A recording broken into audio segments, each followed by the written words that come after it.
ওই তখন ক্যামেরার একটু লাস্ট তার ফাও পর্যন্ত দেখা যায় হ্যাঁ মানে ভাঙছে আর বাদে যেমনি দেখি ওখান থেকে ভাই বলে এমনি নিয়ে মোবাইল না আসলো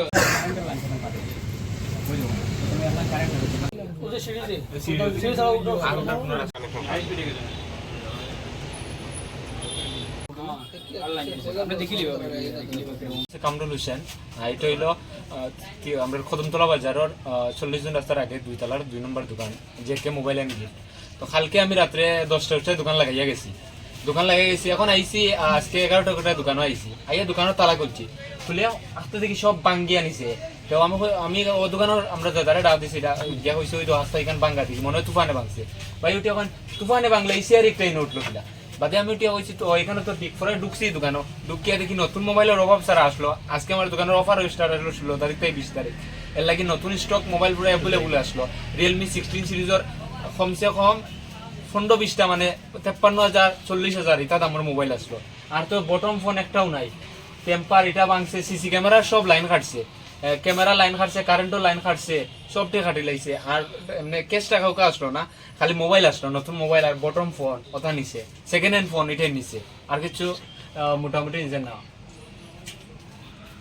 অনুমানিক কত টাকার মালামাল কত হয়েছে আপনার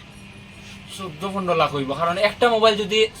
40,000 হয় 40,000 53,000 রিয়েলমি 16 সিরিজও গেলেও 53,000 40,000 বহুত টাকা ওই পুলিশ প্রশাসনটা জানাইছিলেন পুলিশে ফোন করছি আইসো না সারা হলে দেখিয়া গেছেন এন্ট্রি করিয়া গেছেন গতকালকে অনেকে কদমতলা বাজারে আরেকটা গতকালকে একটা শুরু হয়েছে বাজারে অত ফারাদার আসলা কেউ কিছু জানে না 4-5 জন ফারাদার আমরা তো টাকা দিয়ে রাখি না সব আমরা তো টাকা দিই প্রত্যেক মাসেই আমরা কাছে টাকা নেওয়া এখন যদি আমরা দোকানে এরকম থাকে যে বাড়িতে ঘুমানি যায় না দোকান তো দোকান যদি শুরু হয়ে যায় আর 2-3 টাকার মাল হইলে কোয়া যাক কত টাকার মাল এখন আপনি কি আমি তো এখন আমরা যে আমরা দোকানে জেলা পাওয়া যায় ওলা আমরা পাইতাম আর বাইরে একটু কথা হইল আমার নাম হচ্ছে রুহেল আহমেদ আমারও বাজারও একটা দোকান আছে এটা হচ্ছে আমার বাইর কামরুলর আমার হচ্ছে নিচে জুবের ভাইয়ের ফান দোকানের লগে Ruhel mobile store and electronics আর এটা হয়েছে গিয়া কামরুলর 10 জনে ওইটা চালাইলাম তো বিশেষ করে হয়েছে গিয়া আগেও 2-3 বার চুরি হয়েছে টার্গেট করিয়া বিশেষ করে আমারে তো আজকে গতকালকে আমরা 2-3টা ভিডিও দিছি সোশ্যাল মিডিয়াতে যেমন 16 তারিখ থেকে একটা অফার লাগাইছে যেটা বাইয়ে কইছে তো এইদিকে আমি আর কিছু কইরাম না বিশেষ করে হয়েছে কি গতকালকে একটা চুরি হয়েছে স্বর্ণপট্টিতে বাজার কমিটি পুলিশ প্রশাসনে গিয়ে একটা আবদার রাখছে যাই হোক এই বিষয়টা আমি পুরো তদন্ত করছি না বা জানছি না জাস্ট শুনছি যে বাজার একটা চুরি হয়েছে স্বর্ণপট্টিতে তো গতকালকে যদি বাজার কমিটিতে গিয়ে পুলিশ প্রশাসন একটা আবদার জানানির পরে কালকে যে ডিউটিটা আসিল কদমতলা পুলিশ প্রশাসন আসিল কালকে ডিউটিতে রাত্রে পুলিশ প্রশাসন রাত্রে ডিউটির টাকা সত্ত্বেও অথচ বাজার কমিটি 6 জন পার ডে পার রাত্রে 6 জন করিয়া ভাড়াতে থাকে যেমন আমরাও ভাড়া দেই বা মানুষরা রাখি যদি আইতে পারি না 300 টাকা করে দিই আমার ভাই আয় না ছোটো ভাই 300 টাকা করে মান্থলি দেওয়া যায় তো পুলিশ প্রশাসন আছে এখানে এদিকে বাজার কমিটির 6 জন